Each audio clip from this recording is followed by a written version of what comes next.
Welcome to Anxiety NZ Wellbeing Talks. This season is Steady and Uncertain Times.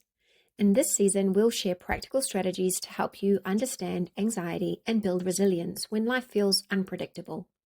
Each episode is based on our course of the same name, created to give you tools you can use every day.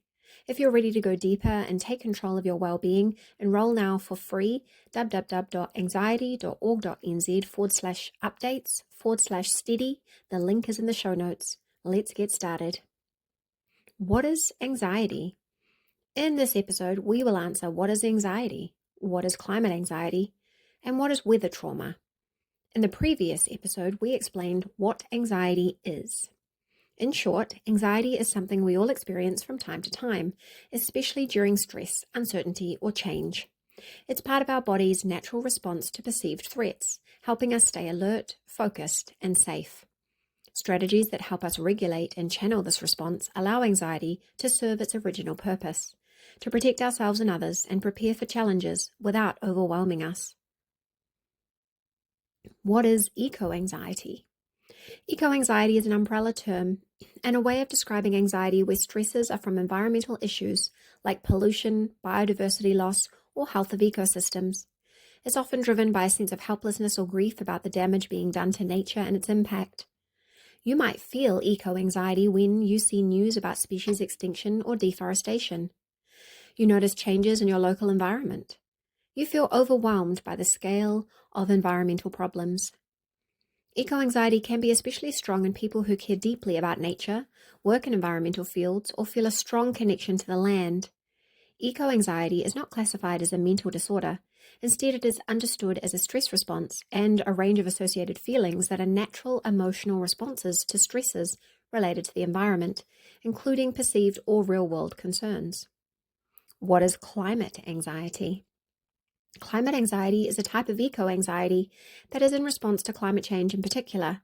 It's fear, worry, or despair about the impact on people, animals, plants, and the future of the planet due to rising temperatures, extreme weather, and global inaction.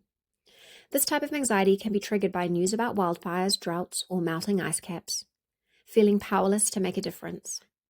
In Aotearoa, events like Auckland floods have brought climate anxiety closer to home.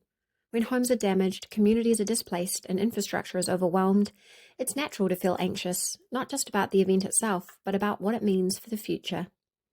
Climate anxiety can affect anyone, but it's especially common among young people, parents, and those living in vulnerable areas. What is weather trauma? Trauma can cause lasting changes in our brains that keep us in a frequent or constant fight, flight, freeze, or fawn response, leading to ongoing anxiety. Anxiety related to having experienced traumatic weather events in the past can show up in different ways, including re-experiencing past events, hypervigilance, physical symptoms like fast heartbeat, shaking, or sleep difficulties, and behaviors like avoidance. Anxiety can develop after experiencing traumatic events like natural disasters like flooding, cyclones, or earthquakes, sudden loss or displacement, or repeated exposure to environmental stress. For some example, someone who experienced the Auckland flooding might feel anxious every time it rains heavily, avoid certain areas or activities, experience flashbacks or panic when reminded of the event. Anxiety can be connected to post-traumatic stress response and can persist without help. Your reactions are real and deserve attention and care. Seeking support when you need it is an important step. If it can help you recognize the coping strategies you're already using, strengthen those that serve you well, and explore new healthy approaches to achieve your goals over the long term. It's important to keep in mind that trauma doesn't always show up right away. It can surface weeks, months, or even years after an event. You might notice changes in moods, relationships, or physical health. That's why ongoing check-ins with yourself and others is so important. Healing isn't linear, and it's okay to ask for help. Why this matters. Understanding these types of anxiety help us to recognize what we're feeling and why, to respond with compassion to ourselves and others, and to take meaningful action without becoming overwhelmed.